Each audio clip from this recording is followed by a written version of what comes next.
আসসালামু আলাইকুম। আশা করি আপনারা সবাই ভালো আছেন। আজকে আপনাদের সামনে আমি সেন্টেন্স নিয়ে আলোচনা করব খুব সহজে বোঝানোর চেষ্টা করব। তো মূল আলোচনায় চলে যাই। শুরুতে আপনারা সবাই এই লাইনটার দিকে একটু লক্ষ্য রাখবেন। এখানে একটা ফরম্যাট আমি লিখেছি। ফরম্যাটটা আপনারা দেখেই বুঝতে পারতেছেন যে ফার্স্টে সাবজেক্ট, তারপরে ভার্ব, তারপরে অবজেক্ট। এটা মূলত একটা সেন্টেন্সের ফরম্যাট। সবগুলো সেন্টেন্সের তিনটি পার্ট থাকে। যে কোনো সেন্টেন্সের তিনটি পার্ট থাকে। একটি পার্ট হলো সাবজেক্ট, দ্বিতীয় পার্টটি হলো ভার্ব, তৃতীয় পার্টটি হলো অবজেক্ট। আচ্ছা, এটা আমি কেন বলতে চাচ্ছি, আমরা যে কোনো গ্রামাটিক্যাল চেঞ্জ করতে ভয়েস বলো, অ্যাসার্টিভ থেকে ইন্টারোগেটিভ বলো, অ্যাসার্টিভ থেকে এক্সক্লামেটরি বলো, যে কোনো ক্ষেত্রে আমাদের বাক্যের বিভিন্ন পার্টগুলো খুঁজে বের করতে হয়। তখন এটা তোমাদের কাজে আসবে।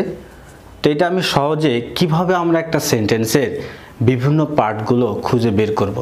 খেয়াল রাখবা, ভার্বের সামনে থাকে সাবজেক্ট, ভার্বের পরে থাকে অবজেক্ট, এবং অবজেক্টের পরে যেখান থেকে প্রিপজিশন শুরু হয় সেইখান থেকে বাক্যের বাকি সম্পূর্ণ অংশ হলো এক্সটেনশন। সেখান থেকে সম্পূর্ণ অংশ হবে এক্সটেনশন।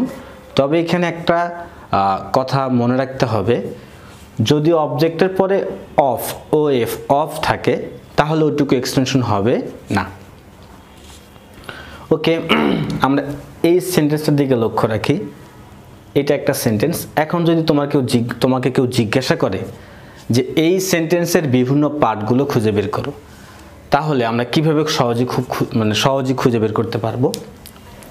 আমরা দেখতেছি যে আমরা সবাই জানি যে ইজ হলো একটা সাহায্যকারী ভার্ব, আর সাহায্যকারী ভার্বের পরে কি থাকে? এখানে মূল ভার্ব থাকবে। তাহলে এইটা হলো ভার্ব, এর আগেরটুকু হলো সাবজেক্ট, আর এর পরেরটুকু হবে অবজেক্ট। এখন এক্সটেনশন এখানে কোথায়? দেখো সবাই, ফুটবল এখানে অবজেক্ট, বাট এই যে উইথ একটা প্রিপজিশন, উইথ থেকে বাকি সম্পূর্ণ অংশ হবে এক্সটেনশন।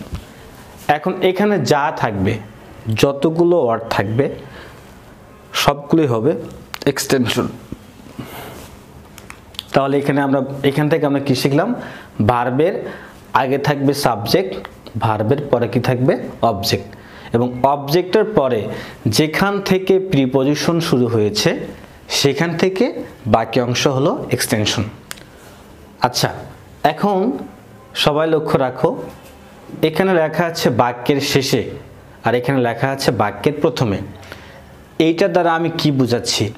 এইটার দ্বারা আমরা খুব ইজিলি অনেক অল্প সময়ের মধ্যেই একটি সেন্টেন্স কোন সেন্টেন্সে আছে, দ্যাট মিন্স অর্থ অনুসারে সেন্টেন্স যে 5 প্রকার, এই 5 প্রকারের কোন সেন্টেন্সে আছে সেটা আমরা খুব সহজেই বুঝতে পারবো। যদি কোনো সেন্টেন্সের শেষে আমরা ইন্টারোগেটিভ মার্কটা খুঁজে পাই, তাহলে সেটি 100% ইন্টারোগেটিভ সেন্টেন্স। যদি কোনো সেন্টেন্সের শেষে আমরা এক্সক্লামেশন মার্কটি খুঁজে পাই, তাহলে সেটি হবে এক্সক্লামেটরি সেন্টেন্স। এটা না আমাদের মনে কোনো সন্দেহ নেই। 2 নম্বর বিষয়টি হলো বাক্যের প্রথমে যদি কোনো একটা সেন্টেন্সের শুরুতে মে অথবা লং থাকে, যদি কোনো একটা সেন্টেন্সের শুরুতে মে অথবা লং থাকে, সেটি কোন সেন্টেন্স? সেটি হবে অপটেটিভ সেন্টেন্স।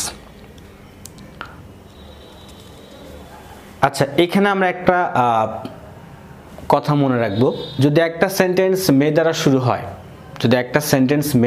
হয়, তাহলে সেটি কি সবসময়ই অপটেটিভ হবে? না। যদি একটা সেন্টেন্স মে দ্বারা শুরু হয় এবং যদি ওই সেন্টেন্সের শেষে ইন্টারোগেটিভ মার্ক থাকে, তাহলে সেটি কিন্তু ইন্টারোগেটিভ হয়ে যাবে। এজন্য কিন্তু আমি এগুলো প্রথমে আলোচনা করছি, তারপরে এগুলো বললাম। তবে যদি একটা সেন্টেন্স মে দ্বারা শুরু হয় এবং সেই সেন্টেন্সের শেষে ইন্টারোগেটিভ মার্ক না থাকে, তাহলে সেটি অবশ্যই অপটেটিভ সেন্টেন্স। জেনারেলি, সাধারণত।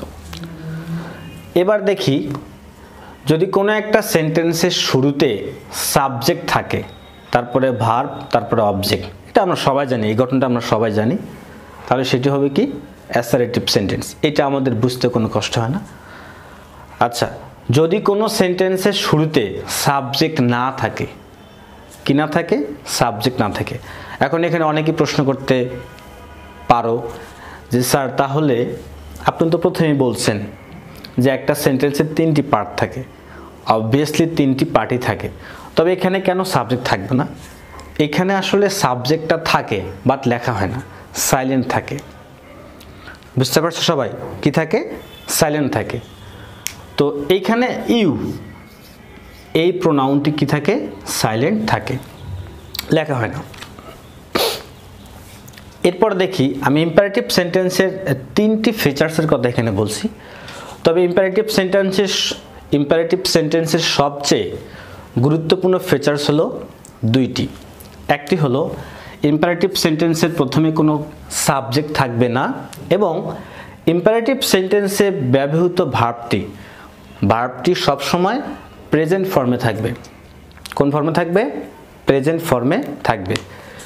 এখানে ভার্বের অন্য কোনো ফর্ম কখনই বসবে না।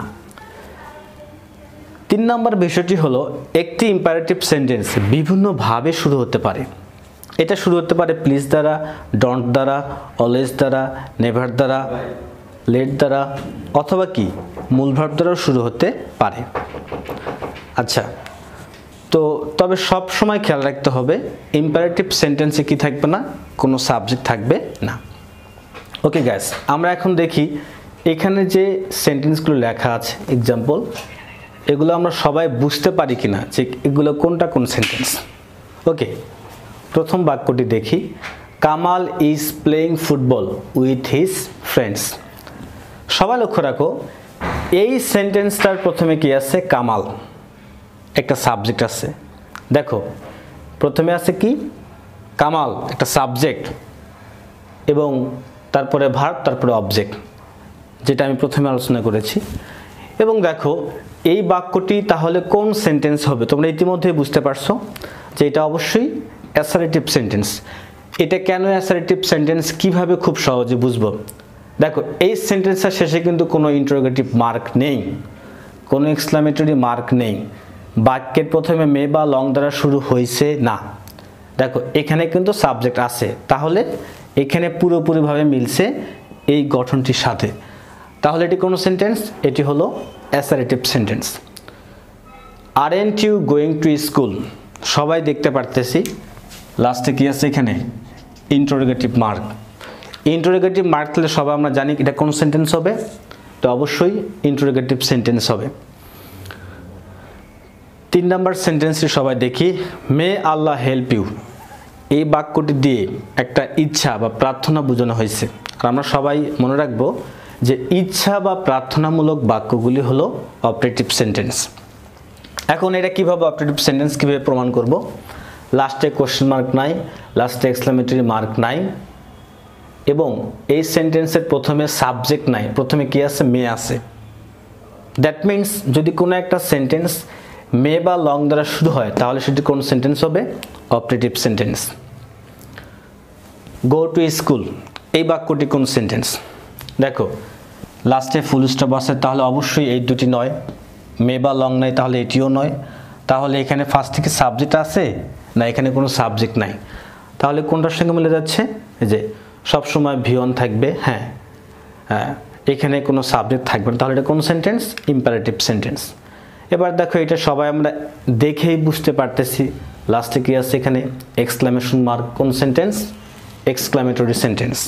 গাইস আমি আশা করি তোমরা এটা বুঝতে পারছো। এখন দেখো এগুলো লেটাস, লেট দ্বারা শুরু হতে পারে, কোন সেন্টেন্স? ইম্পারেটিভ। লাস্টে কোয়েশ্চেন মার্ক, অবশ্যই কোন সেন্টেন্স? Interrogative sentence. এখন দেখো এখানে স্ট্যান্ড আপ, একটা ওয়ার্ড বলতে পারো তোমরা। এখন এটা কি আসলে কোনো সেন্টেন্স? হ্যাঁ, এটাও একটা সেন্টেন্স। কিভাবে এটা সেন্টেন্স?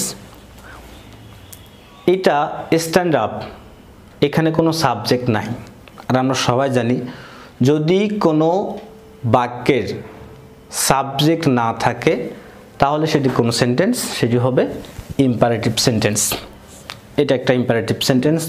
লং দ্বারা শুরু হয়েছে, তাহলে কোন সেন্টেন্স হবে এটা? এটা হবে optative sentence.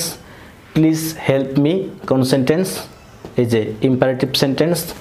Don't believe a liar, don't, সবাই লক্ষ্য রাখো, don't believe a liar. Don't কোথায় পাইছি আমরা? কোথায় পেয়েছিলাম? ডোন্ট দ্বারাও ইম্পারেটিভ সেন্টেন্স শুরু হতে পারে, তাহলে এটাও একটা ইম্পারেটিভ সেন্টেন্স। কারণ এখানে কিন্তু দেখো লাস্টে কোয়েশ্চেন মার্ক নাই, লাস্টে এক্সক্লামেশন মার্ক নাই, এবং ফার্স্টে কিন্তু সাবজেক্টও নাই, তাহলে অবশ্যই কোন সেন্টেন্স এটা? এটা হবে imperative sentence. Always speak the truth, ঠিক একইভাবে এটাও একটা ইম্পারেটিভ সেন্টেন্স। আশা করি গাইজ সবাই বুঝতে পারছো।